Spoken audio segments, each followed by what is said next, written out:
Have you ever thought about the importance of skills on your LinkedIn profile? Historically, they used to be called endorsements, you might recall. And going back probably years ago now, we used to more frequently be invited to endorse people for things. Now, the weird thing was that we often be asked to endorse people for things which they'd not necessarily done. So, and people are ridiculously click happy at that point, and therefore our LinkedIn profile was being added to with skills or endorsements as it was called that we didn't necessarily have. And a lot of people were sort of frustrated about this, and some people turned that functionality off.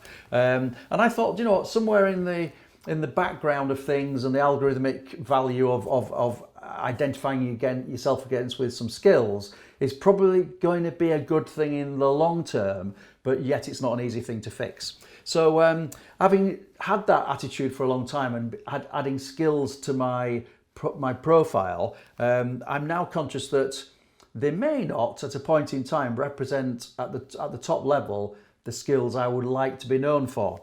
So here we are on the desktop at the profile page, and I'm just scrolling down here to the area of skills and endorsements, which appears here. And you can see that I've decided for me that the skills I wish to be seen for, i.e. the top three, are LinkedIn strategy, LinkedIn consultancy and digital marketing.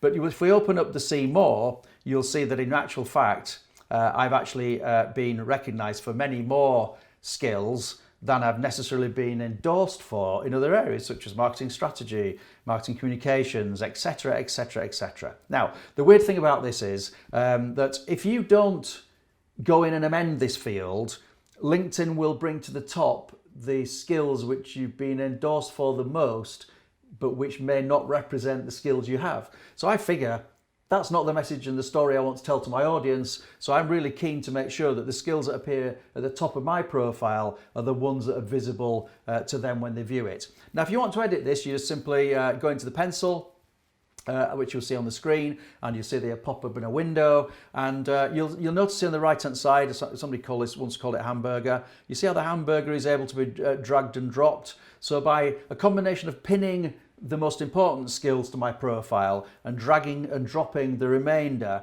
I can kind of put them in the order of importance for me, and I can tell the story that I wish to tell on LinkedIn about my strengths and skills. So I figure that somewhere in the algorithmic sum total of what makes Nigel Cliff, actually having the skills in the right order, visible to my visitors to my profile, is kind of important. It's not going to change your life. I'm not saying it's massively, massively important, but I think it's just that 1% thing that might just endear you to a connection and might just move that journey forward. And who knows, it might even help you appear higher in search. No evidence for that, but I've just got a gut feeling about it. So hey, take 5 minutes out and go make sure that your skills represent those that you want to be noticed for, and have a cracking LinkedIn life.